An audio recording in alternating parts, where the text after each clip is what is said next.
Hello Maval, बातम्यांचा आवाज, मावळचा विश्वास. पवना धरणाच्या पाणलोट क्षेत्रात तसेच घाटमाथ्यावर सुरू असलेल्या मुसळधार पावसामुळे धरणातील पाणीसाठा 96% पोहोचला आहे.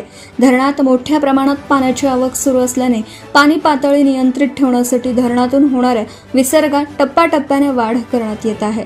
आज सकाळी 9 वाजल्यापासून विद्युत गृहामार्फत धरणातून 800 क्युसेक पाण्याचा विसर्ग सुरू करण्यात आला होता. त्यानंतर पाण्याची वाढती आवक लक्षात घेऊन दुपारी हा विसर्ग 1400 क्युसेक पर्यंत वाढवण्यात आला.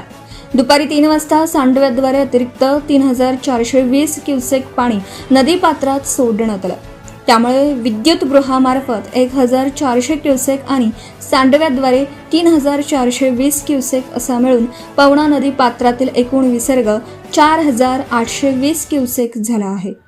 दरम्यान पाणलोट क्षेत्रात सुरू असलेल्या जोरदार पावसामुळे धरणात पाण्याची आवक कायम आहे. पावसाचा जोर आणि धरणातील येवा लक्षात घेता आवश्यकतेनुसार हा विसर्ग टप्प्याटप्प्याने 7500 क्युसेक पर्यंत वाढवण्याची शक्यता असल्याची माहिती खडकवासला पाटबंधारे विभागाने दिली. सततच्या पावसामुळे ओढे, नाले तसेच पवना नदीच्या पाणी पातळीत अचानक वाढ होत आहे. या पार्श्वभूमीवर पूर नियंत्रण कक्षाने नदी काठील गावातील नागरिक, शेतकरी आणि ग्रामस्थांना सतर्क राहण्याचं आवाहन केलं. नदीपात्रात अथवा नदीकाठी अनावश्यक वावर टाळावा तसेच प्रशासनाच्या सूचनांचं काटेकोरपणे पालन करावे असंही आवाहन करण्यात आलं आहे.